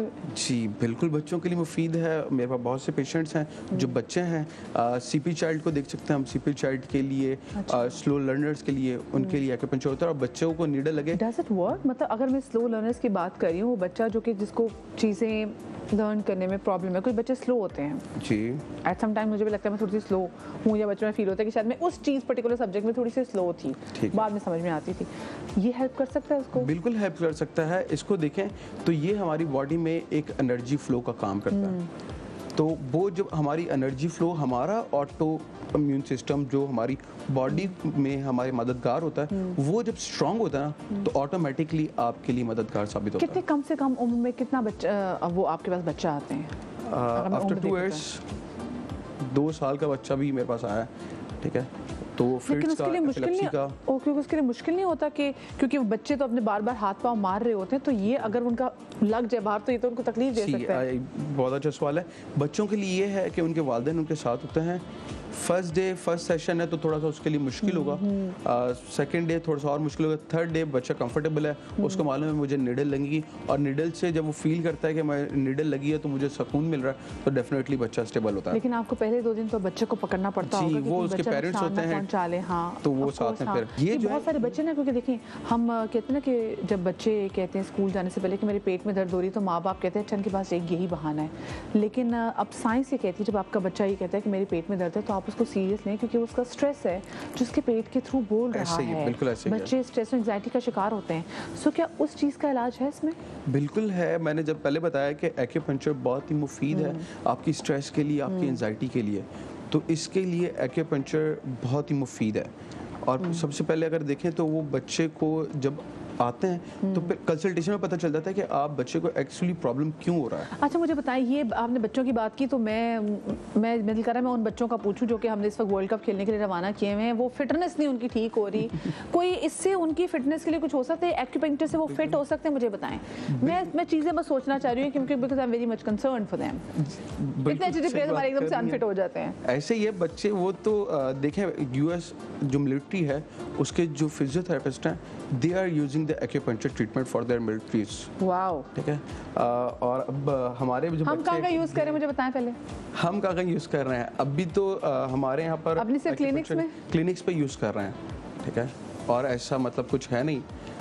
बाकी अब बाय के जो वेस्टर्न कंट्रीज़ हैं वहाँ पर इवन के चाइनीज़ ट्रीटमेंट है, लेकिन वहाँ पर प्रॉपर इंस्टीट्यूट्स हैं, तमाम चीज़ें जो पढ़ा रहे हैं, हाँ, जो पढ़ा रहे हैं और ट्रीटमेंट कर रहे हैं। मुझे बताएं वज़न कम करने में एक्यूपंक्चर का इस्तेमाल हो सकता है?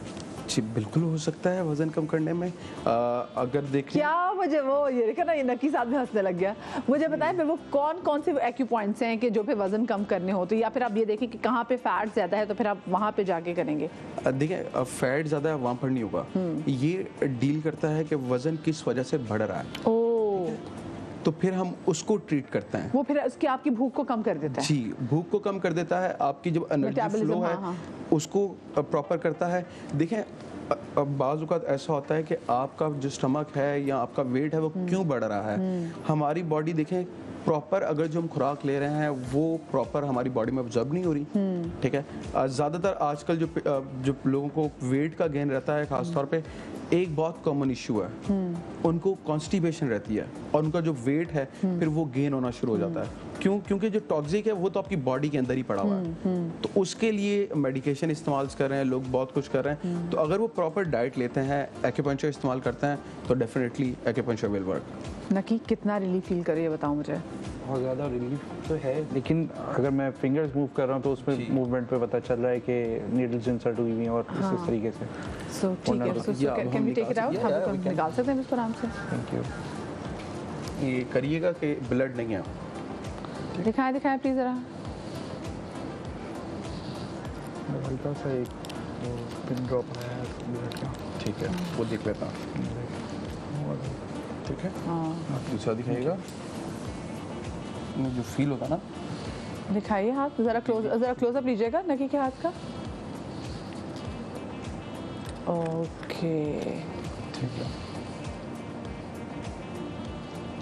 ये कितनी देर बाद ये रिपीट करना होता है? डिपेंड करता है कि हम किसके लिए ट्रीटमेंट कर रहे हैं, ठीक है। सम पेशेंट्स हैं अगर बैक एक का पेशेंट है वो हमारे पास आ रहा है तो एक पेशेंट 2 सेशन फाइन, कुछ पेशेंट को 4 सेशन की जरूरत होती है, कुछ पेशेंट को 6 सेशन की जरूरत होती है। और जो दौरानिया इसका वो है 40 से 45 या 30 to 45 minutes. 30 to 45 minute, that depends. इससे ज़्यादा लंबा अगर किसी चीज़ में होता है तो वो क्या चीज़ होती है? बिल्कुल होता है, स्ट्रेस के लिए हम लंबा करते हैं। स्ट्रेस के लिए लंबा करते हैं जी, 60 मिनट्स, टेक 60 मिनट्स, क्योंकि आपकी बॉडी इतना टोल लेती है स्ट्रेस का, आपको आइडिया नहीं होता। तो उसका सबसे लंबा जो आपका होता है एक्यूपंक्चर वो है स्ट्रेस के लिए। और सबसे छोटा किसके लिए होता है? ये बैक पेन के लिए। बैक पेन के लिए which is 30 minutes or 35 minutes? Yeah, 30 minutes, 35 minutes. 35 You can also do for 25 as well, but ये है स्टैंडर्ड। अच्छा मुझे रॉबिन्सन ये बताइए कि क्या ये एक्यूपंक्चर का जो इलाज है ये महंगा होता है? नहीं, अगर कंपैरेटिवली अगर हम देखें तो आपका फॉर एग्जांपल आपका नी पेन है, नी पेन अगर हो जाए तो क्रॉनिक हो जाए तो उसमें आपको रिप्लेसमेंट करवानी पड़ती है। बिल्कुल बिल्कुल। तो अगर देखें आज रिप्लेसमेंट के लिए एटलीस्ट 6 to 8 lakhs आपको पे करना पड़ेगा और फिर आपका ऑपरेशन होगा। बिल्कुल बिल्कुल ऐसे ही है। और ये तो थाउजेंड्स में ट्रीटमेंट होता है और हमारे आप ईच सेशन एटलीस्ट कॉस्ट करता है 3000 रुपीज़। 3000 क्योंकि देखिए अभी जो मैं आपने नी पेन के हवाले से बात की, ये तो हमारे घर में हमारे बड़ों को मसला रहता ही है। मैं तो जवान उम्र में लोगों को देख रही हूँ कि भाई लोगों के घुटनों के जो है अभी से तकलीफें उनको लेके बैठ गई हैं। तो ये कितना फिर ये इसकी कितनी सिटिंग्स होती हैं? हर एक पे डिपेंड करता है, ठीक है। उसकी इंटेंसिटी जो है वो डिपेंड करती है कि पेन की इंटेंसिटी कितनी है और फिर वो पेशेंट्स की एज फैक्टर भी बहुत इंक्लूडेड है। और फिर मैंने एक और चीज़ स्टार्टिंग में जो बताई थी वो ये थी कि ये ऑटो हीलिंग का काम है, आपकी बॉडी ही आपको हील कर रही है। तो हर एक की अपनी इन्फरादियत होती है जो उसको हील कर रही है। उसमें इसकी विल पावर भी मैटर करती है। जी बिल्कुल, विल पावर मैटर करती है। अच्छा मुझे बताएं कि फिर जो डिप्रेशन का, जिसमें आपने कहा कि जब लोग डिप्रेशन एंग्जाइटी के साथ आते हैं तो उनका कोई घंटा जो है उनको ये पिन्स लगा के आप नीडल्स लगाते हैं हम उनको, तो उनके क्या चार्जेस हैं? Charges are the same. या देयर इज नो। तो मैक्सिमम जो सबसे ज़्यादा मैं चाहती हूँ सिटिंग के चार्जेस होते हैं वो कितने होते होंगे कि अगर एक बार सिटिंग के लिए जाएं? क्योंकि हम तो डॉक्टर से अपॉइंटमेंट लेते तो डॉक्टर हमसे 3000 ले लेता है, 4000 5000 ले लेता है। तो ये तो ट्रीटमेंट क्या बता रहे हैं? ये ट्रीटमेंट की बता रहे हैं। जो फर्स्ट आप डॉक्टर के पास आते हैं, फॉर एग्जांपल अगर मेरे पास आते हैं तो मेरी 5000 rupees with consultation and treatment fees है, ठीक है। और it's not too much costly, बहुत नॉर्मल है, वी कैन अफोर्ड इजीली। ऐसा नहीं है क्योंकि अगर यही आप किसी डॉक्टर के पास जाएं, सिर्फ वो मेडिसिन ले रहे हैं आप और उसमें आप मेडिसिन कंटिन्यू कर रहे हैं, वो आपको और डैमेज कर रहा है। ये तो आपको ट्रीटमेंट हो रही है और इंस्टेंट रिलीफ मिल रहा है। नी के कितने इलाज ऐसे देखे हैं कि जो कि लोगों 100% लोग बेहतर हुए हैं इसमें? मेरी 7 years की प्रैक्टिस है और इसमें ऐसा नहीं रहा कि कोई भी पेशेंट आया हो मेरे पास जो ट्रीटेबल ना हो और जिसने ट्रीटमेंट लिया और वो कहता हो कि मुझे डॉक्टर रॉबिन्सन ने ट्रीट किया और मुझे कोई फ़र्क नहीं पड़ा या मुझे रिलीव नहीं हुआ, ठीक है। और खुद by the grace of God all the patients who have come for the knee pain, किसी भी प्रॉब्लम के लिए आए वो ट्रीट हो गए और 100% ट्रीट हो गए। या फिर वही बात ऑटो हीलिंग का काम करती है, तो वो आपकी बॉडी आपको कहाँ से पढ़कर आए, मुझे ये भी साथ में बताएं। मैंने जो है वो ताइवान से है और यहाँ पर एटलीस्ट मैंने 5 years दिए हैं चाइनीज़ डॉक्टर्स के साथ एक्यूपंक्चर किया है। पर थ्योरी डिफरेंट है, प्रैक्टिकल डिफरेंट है। तो प्रैक्टिकल में मैंने क्योंकि असिस्ट किया है चाइनीज़ डॉक्टर्स को, सो दैट्स व्हाई मुझे इस पे ग्रिप है। और थ्योरी आपने पढ़ी ताइवान में जाके? जी। चलिए ठीक है, थैंक यू सो मच जी। रॉबिन्सन परवेज हमारे साथ मौजूद थे। नकी चलो हमारा थैंक यू बोलो। Thank you. चलो हाँ शाबाश। क्योंकि नकी वाज इन पेन और इंस्टेंट उनको रिलीफ मिला। सच सच बताओ। हाँ जी जी बिल्कुल, बहुत ज़्यादा स्ट्रेस जो है ना, ऐसा लग रहा है कि कमर बहुत हल्की हो गई है। हाँ।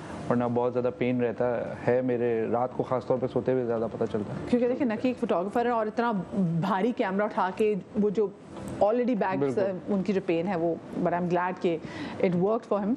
मैं एक छोटी सी ब्रेक ले रही हूँ, आप लोग कहीं में जाइएगा, ब्रेक के बाद मिलते हैं जी। तो welcome back after the break. अच्छा भाई, अब बहुत ज़रा ज़रूरी हो गया है मेरे लिए कि हम ज़रा बात करें अपनी स्किन के हवाले से। And every time when we talk about skin, हमें लगता है जी हम तो ख़वातीन की स्किन के हवाले से बात करें, हम तो ख़वातीन की ब्यूटी के हवाले से बात करें, जैसे कि बंदों का ब्यूटी से कोई लेना देना नहीं है। नहीं भाई, ऐसी बात नहीं है। मतलब बंदे भी अपनी स्किन के बारे में उतने ही पर्टिकुलर हैं या होने चाहिए। मैं तो कहती हूँ मेरे वो भाई मुझे बताएं, ये जो बाइक पर आते जाते हैं, आप देखिए उनके चेहरे पे आपने कभी फ्रेकल्स देखी हैं? उनकी गाल जले हुए होते हैं। एक वो बेचारे धूप में बैठ के लू से वो अपने स्किन चला लेते हैं। दूसरी तरफ देखती हैं जो ख़वातीन जो छोटे मोटे सैलून्स जाती हैं, और भाई वो छोटे मोटे सैलून्स में जाके क्या करती है अपने साथ, फेशियल्स ऐसे करा रही हैं, स्टीम ले रही हैं, तो स्टीम ली जा रही हैं, उसके बाद फेशियल लेके घर आती हैं, किचन में खड़ी हो जाती हैं, खाने पका रही हैं। फिर जनाब ब्लीच करती हैं, तो ब्लीच कहती है भाई ऐसी ब्लीच हो कि बाल सड़ जाएं। वो बाल नहीं सड़ते, मुंह जला लेती हैं, अपना मुंह सड़ा लेती हैं अपना।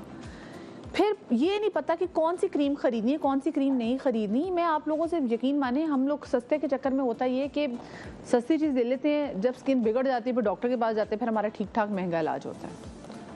तो कहते हैं ना सस्ता रोए बार बार। तो क्या करना चाहिए, क्या नहीं करना चाहिए? डॉक्टर सिद्रा मुगल कॉस्मेटोलॉजिस्ट हमारे साथ मौजूद हैं, एस्थेटिशियन भी हैं। अस्सलाम वालेकुम जी, कैसे हैं आप? वालेकुम सलाम मतीहा, कैसी हैं आप? ठीक हैं? बिल्कुल ठीक, अल्लाह का शुक्र।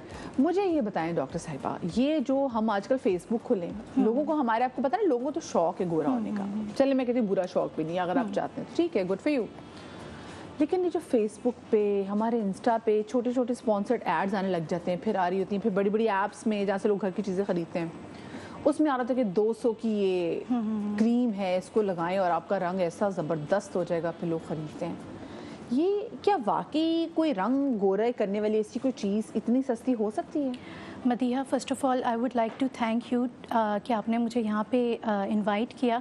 सेकेंडली, ये इतना बेहतरीन टॉपिक है बात करने के लिए, बिकॉज़ इसमें ये है कि अगर हम इसको अपनी स्किन को जानें अच्छे से, फ़र्स्ट ऑफ़ ऑल आपने एक तो इस प्लेटफॉर्म के थ्रू लोगों को, मेल हो या फीमेल, उनको एम्पावर करना है कि उनको इतनी नॉलेज हो कि भाई जो हमारी फ़र्स्ट ऑफ़ ऑल स्किन क्या है, अगर आप अपनी स्किन को पहचान जाओ, जान जाओ, तो फिर आप किसी भी फेक मार्केटिंग स्ट्रैटेजी का शिकार नहीं बनोगे। हाँ, उसमें नहीं आते। तो उसके लिए हमें सबसे पहले अपनी स्किन को जानना ज़रूरी है, बिकॉज आजकल नॉलेज हासिल करना इज़ रियली ईजी।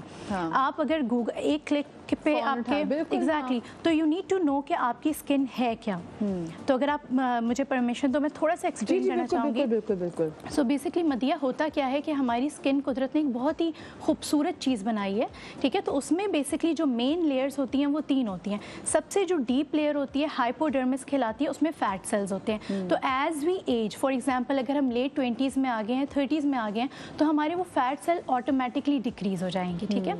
अच्छा, सेकेंडली जो उसके ऊपर वाली लेयर होती है, that is the middle layer, वो बेसिकली डर्मिस कहलाती है।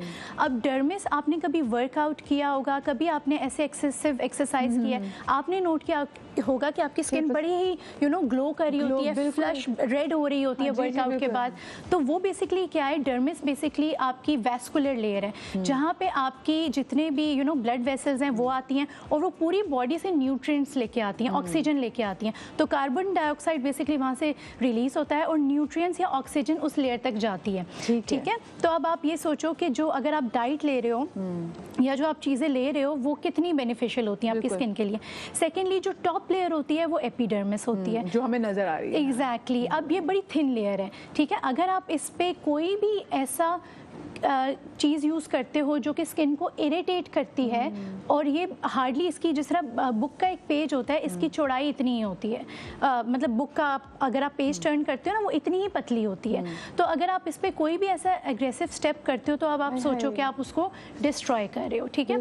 तो बेसिकली ये जितनी भी क्रीम्स हैं या कॉस्मेटिक के जो सब स्टैंडर्ड प्रोडक्ट्स होते हैं, ये करते क्या हैं कि आपकी स्किन की सुपरफिशियल लेयर पे इरिटेशन करते हैं। अच्छा, जब इरिटेशन करते हैं तो हमारी स्किन में एक हार्मोन है, मेलानोसाइट स्टिमुलेटिंग हार्मोन, मतलब मेलानिन सेल्स वो होते हैं जो कि डार्क सेल्स होते हैं।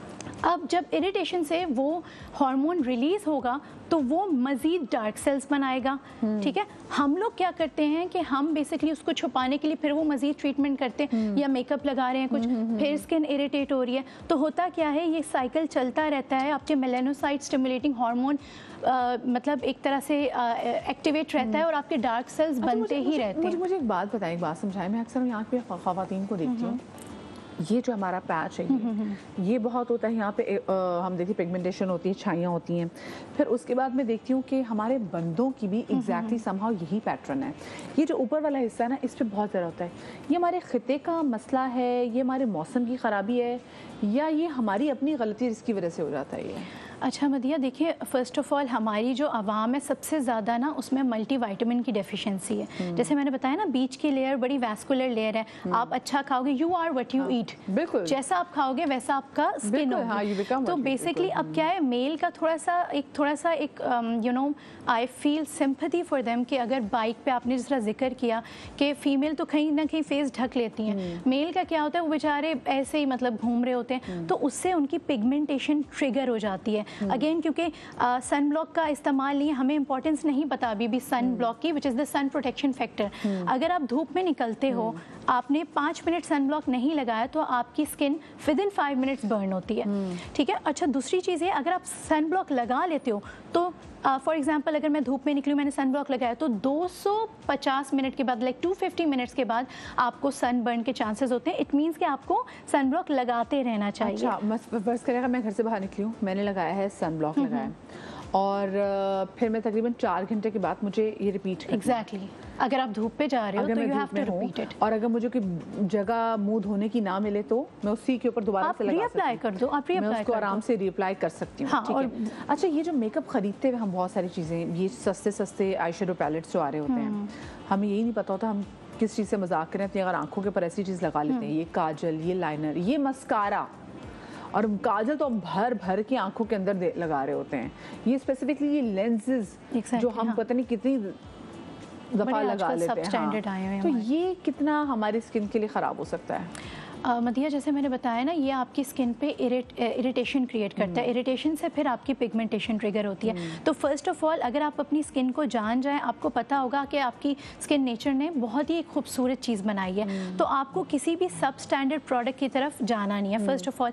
सेकेंडली, आप कंसल्ट कर सकते हो किसी भी अच्छे अपने फिजिशियन से, या आप उसको खुद से सर्च कर सकते हो प्रोडक्ट्स को। बिकॉज जिस तरह मैं बताऊं कि एक बेसिकली डेटाबेस कहलाता है, विच is the international nomenclature for cosmetic ingredients. ये बेसिकली अमेरिकन एसोसिएशन वालों ने बताया, बिकॉज बाहर तो हर चीज़ पे रिसर्च होती है। अब उन्होंने एक डेटाबेस रख नहीं सकते, वॉलमार्ट पे कोई एक्सपायर्ड चीज़ हुआ वहाँ पे रख नहीं सकते, आप शू हो जाएगा, आपके जो वो मार्ट्स है वो सील कर दिए जाएंगे। हमारे यहाँ तो मसला ये ना कि हमारे पास एक्सपायर्ड मेकअप, तो आप उसको जल्दी से सेल करते हो कि इससे पहले कि और उससे पहले बड़े बड़े स्टोर्स में मैंने पाकिस्तान में देखा कि उसकी कीमत कम हो जाती है। वो चॉकलेट जिसकी एक्सपायरी डेट बहुत करीब हो, उनकी प्राइस कम हो जाती है। आप कहते हैं भाई ये तो 3000 की थी, ये 800 की क्यों बिक रही है?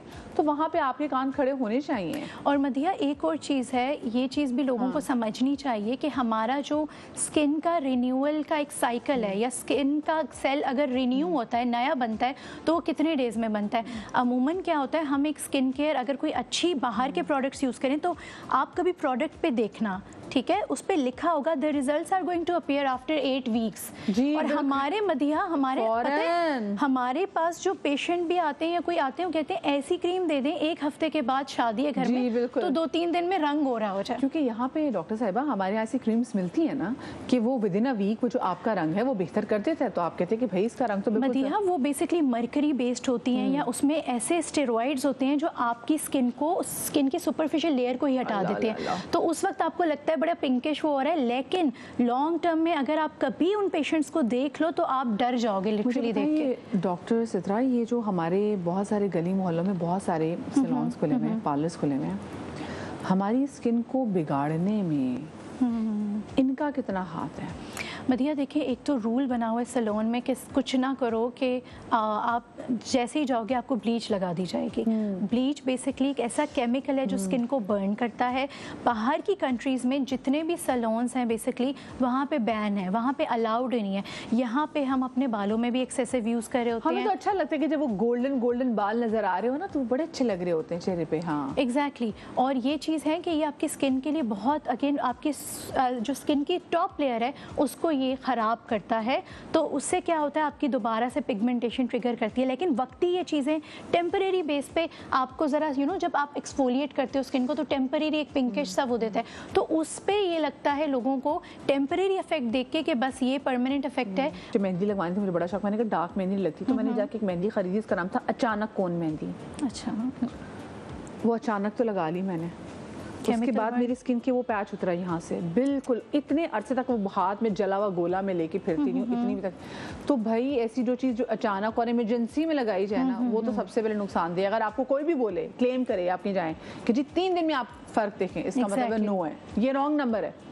क्योंकि मदिया पता एग्जैक्टली रॉन्ग, क्योंकि पता है क्या है, आपकी जो मैंने कहा ना स्किन का सेल रिन्यूअल जो होता है, आपको कभी भी कोई प्रोडक्ट चेक करना हो ना, उसका तरीका ये है कि हमारी स्किन के सेल का रिन्यूअल रेट है 30 to 40 डेज। अच्छा। कम से कम हमें यही 30 to 40 डेज की साइकिल 2-3 दफ़ा रिपीट करनी होती है in order to check efficacy of any product. ठीक है, हम इतनी जज्बाती कौम हैं कि हमसे सब्र नहीं है। नहीं, हमने कहा अभी इसी वक्त, अभी सुबह लगाइए, रात में शादी में जाना, ज़बरदस्त निखार मेरे चेहरे पे नजर आना चाहिए। मुझे बताइए जो खवातीन आजकल इतने बड़े बड़े वो जो ये एक्रेलिक नेल्स जो चल रहे हैं और इतने अरसे ये लगा के फिरती रहती हैं, इसका क्या नुकसान होता है? क्योंकि अच्छा इसका ये होता है मदिया कि जिस तरह हेयर के भी वो क्लिप्स आजकल आर्टिफिशियल आ रहे हैं, तो इन सब चीज़ों से क्या होता है, जो आप अगर सुपरफिशियल या मेल में भी ट्रेंड आ गया, अगर बाल कहीं से झड़ रहे हैं तो वो आर्टिफिशियल पैच लगा। मदिया अब आप सोचो कि आपने स्किन के ऊपर एक ग्लू से एक चीज़ को पेस्ट किया हुआ है, आपकी स्किन का जो नेल का क्यूटिकल है वो भी ख़राब होता है, आपकी नेल की जो ग्रोथ होती है वो अलग डिस्टर्ब होती है। एग्जैक्टली। तो इससे बेहतर है कि आप मेकअप करो, भले आप अपनी चीज़ें करो, सबका आजकल की नीड है, हम इन चीज़ों से बच नहीं सकते, लेकिन डोंट डू एनीथिंग जो कि आपकी अपनी हेल्थ के रिस्क पे कर रहे हो। तो ये सारी चीज़ें आप सोचें कि मुझे बताएं और हम ऐसी क्या क्या गलतियाँ करती हैं? आपके पास जो लड़कियाँ आती हैं वो यूजुअली क्या अपनी मिस्टेक ऐसी करके आती है जो फिर बाद में कहती है कि प्लीज़ इसको रिवर्स कर दें? मदिया वो सेल्फ एक्सपेरिमेंट्स, या जिस तरह आपने कहा ना कि क्रीम, किसी सैलून वाली ने कहा ये क्रीम आप लगा लो तो ये बस ले लो, उन्होंने तो बेसिकली सेल किया ना, आपको महंगी बेचती हैं। एग्जैक्टली। और वो अक्सर ये कहती हैं कि नहीं उनका भी तो कलर कॉम्प्लेक्शन डॉक्टर से ज़रा फेयर था तो हमें लगा हमारा भी, भाई उनका जेनेटिकली होगा, ठीक है। आप इस धोखे में मत जाओ कि अगर किसी का फेयर है तो वो लगा के, उसने तो मार्केटिंग करनी है। तो यू नीड टू अंडरस्टैंड कि आप पता है ये इतना खूबसूरत टॉपिक है ना, बिकॉज आप कई लोगों की, क्योंकि ये पिगमेंटेशन भी एग्जैक्टली तो बहुत परेशानी होती है जब लोगों की हालत देख रहे होते हैं। तो आप किसी भी सिरम पे ना जाओ कि ये सिरम है, क्योंकि कई सिरम्स होते हैं आपके लिए नहीं होते, रेटिनॉल होते हैं, सिरमाइड्स होते हैं, वो एजिंग आपकी बेसिकली जो एज होती है। अच्छा, सिरम्स ये नहीं करते कि आपकी एज को रिवर्स कर दें, आपका बिल्कुल स्किन टाइट, आपकी बेसिकली अगर कोई पिगमेंटेशन इन फ्यूचर होती है उसको कहीं ना कहीं प्रोटेक्ट करते हैं, बिकॉज हमारी स्किन में एक एंजाइम है। मुझे ये बस एक बात में पूछना चाहूँगी, मुझे पिछले दिनों याद है एक बच्ची आजकल बड़ी जो हिट हुई है वो बड़ी ज़बरदस्त एक्ट्रेस है, उनकी हार्डली एज 15 साल है, शी इज़ नॉट इवन 15। मैंने पिछले दिन उनकी इंस्टाग्राम पे वीडियो देखी जिसमें उन्होंने मुझे कहा कि ओ ये मेरे पास ये मैं तो मेरी स्किन की रूटीन में आज आपको बताती हूँ और मैं तो ये चीज़ की ज़रूरत है, तो स्किन में आपको पता है एजिंग वाला की। उस बेचारी ने, मैंने कहा इतनी खूबसूरत बच्ची 15 साल की, अभी आपकी उम्र नहीं है, तो ये ब्रांड्स भी एक तो कितना तो गलत करते हैं लोगों के साथ करके, मैं इसको तो गलत नहीं कहूँगी, मतलब तो बच्ची उसको समझ नहीं आ रही, लेकिन मुझे लोगों को बता रही है और लोगों को लग रहा है कि जी हमारी स्किन को इंटैक्ट रखने के लिए, सदा जवान रखने के लिए हमें क्रीमें लगानी। उससे क्या होता है, क्योंकि वो उस बच्ची ने किया तो उससे होता है कि बाकी भी 13-14 साल की बच्चियों को मैं देख रही हूँ, वो कहती है जी हमने तो विटामिन सी लगाना है। आपको नहीं लगता कि इट्स टू अर्ली? और अल्लाह पाक ने ये तो ऐसी बच्चियों जो मेकअप नहीं किया होता है, उनकी तो स्किन इतनी अच्छी होती है, इनको भी कुछ ज़रूरत नहीं है अपने मुँह पे लगाने की। मदिया देखिए, हमारा जो एजिंग का प्रोसेस है ना, नेचुरली जो कोलेजन हमारी स्किन का प्रोटीन है, बेसिकली एक मेशवर्ट की तरह होता है, वो एज के साथ वो लेट 20s में या स्टार्ट ऑफ 30s में डिक्रीज होना स्टार्ट होता है। तो उसमें यह है कि आपने जो यंगस्टर्स की बात की, first of all they don't need anything, ठीक है, वो अपनी वॉक से, डाइट से, इन्हीं चीज़ों से बेहतर कर सकते हैं। और एक चीज़ ये जो आपने बड़ी प्यारी बोली, इसका ये मतलब नहीं है कि कोई अगर उसको किसी प्रोडक्ट को कोई मार्केट कर रहा है तो मार्केटिंग स्ट्रैटेजीज होती है, उनको समझना इंपॉर्टेंट होता है। था आप किसी 30 साल की 35 साल की बंदी को लेते हैं, आपने 15 साल की बच्ची जो कि अच्छी बहुत प्यारी एक्ट्रेस है, आपने उसको कह दिया जी, और मुझे इतना दुख हुआ, मैंने कहा ये जो 15 साल की बच्ची जो ये बता रही है, अब इससे और बाकी स्कूल की बच्चियां एग्जैक्टली हमें भी चेहरे पे करना है। और अभी आपकी स्किन जो कितनी खूबसूरत है, आपने उसको वही जो है उन चीज़ों का आदी कर दिया, और एक्सेसिव हर चीज़ की ज़्यादती जो है ना वो आपके लिए नुकसानदेह साबित हो सकती है। थैंक यू सो मच जी, डॉक्टर सिद्रा मुगल हमारे साथ मौजूद थी। मैं अब आप लोगों से लेती हूँ इजाज़त। आप लोग अपना बहुत सारा ख्याल रखिएगा, शाद रहिए, आबाद रहिए, अल्लाह पाक आपको औलाद के गम से महफूज रखे। कल मिलेंगे, अल्लाह हाफिज़।